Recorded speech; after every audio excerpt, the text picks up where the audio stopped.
The fire occurred on Butler Main Street, January 30th, 2021. My name is Joe Gray. I'm the owner and president of Arris Construction. Behind me is where the Sir Speedy printing company was, and that's where the fire started, on the first floor, and it burnt up through the roof and had extensive damage to the building. You can see where the facade is probably better than it was before the fire, including we exposed the porcelain that was original to the building. The fire also damaged neighboring building owned by Mr. Taylor, which was housed by Edward Jones, where we helped them move back in, and we also improved the facade of that building. So we're in Edward Jones now. They were part of the damage that happened during the fire. They didn't get fire damage, but they got smoke and water damage, extensive smoke and water damage. And they had just renovated their space, actually moved in their space about a year before the fire.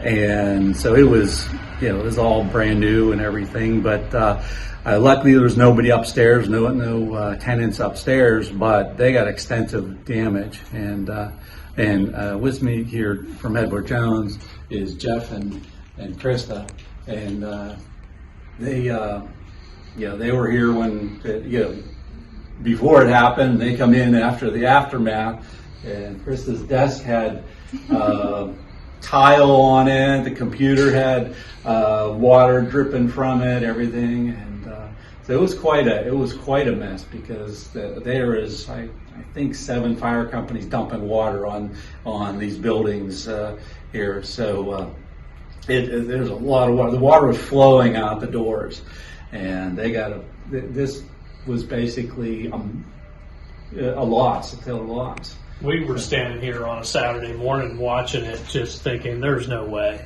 this 100-year-old building is going to survive this thing. And Arris was, our neighbors really were some of the first people we talked to before the weekend was out. And Joe Gray right away said, I think we can save this. I think we can bring this old building back. And they did. Within about 6 months, we were back in here good as new, in some ways better than new. And we're so happy to have good folks in the neighborhood with the know-how to do that sort of thing and get our home back. We really appreciate being downtown here. We love our neighbors. It was such a great outcome after a tragic event. So the damage here in the lobby was quite extensive. The ceiling had fallen down, was covering all of my desk. There were inches of water on the floor, and probably one of the funniest things we found were my drawer of envelopes here. When you opened it up, the envelopes on top were completely brown, and when you picked them up, the ones underneath were white. So that just went to show you how bad the smoke affected everything, even on the inside of my drawers. Yeah, Krista, we noticed the same thing over in Sir Speedy. I mean, where the fire started, in the back area, there was paper everywhere. There was boxes of paper, and you'd peel off a couple sheets and it was white paper, just stacks of it that didn't burn. But meanwhile, it burnt clean up through the roof, but didn't damage a lot of that paper that was there. It was really odd how the fire reacted. You can see where the building used to be, where the brick is kind of jagged, and we had to demolish from that point back to this point.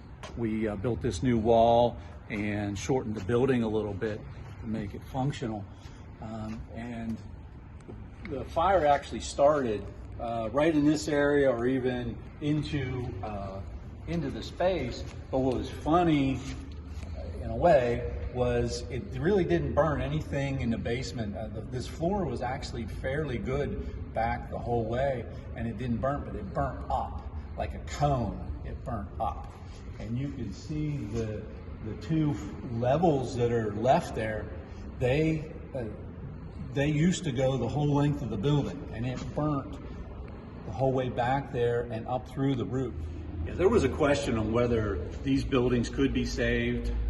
There was a lot of talk of tearing them down, and Arris was so fortunate to have a client like the Taylors that were willing to do this project, and I'm so proud of my team for being able to renovate these buildings that probably most people thought would have to be torn down.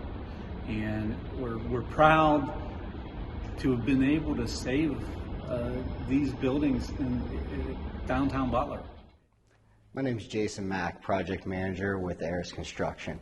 I was involved in the oversight and reconstruction of the 2 fire damaged buildings. Once we got the call, we jumped into action to make the area safe and start assessing the damage. After we assessed the damage, we decided that we were able to save some of the first, second, and third floor, as well as the storefront. After we assessed it, we came in, we demoed out the damaged areas, and got a new roof on the place to weather it in. After we put the new roof on, we installed the new storefront to modernize and make the area new again, as well as renovated the storefront at Edward Jones. After we weathered the place in, we moved to the inside, began the finishes of redoing the walls, ceilings, and floors. Now the owner is just waiting for a new tenant to move in.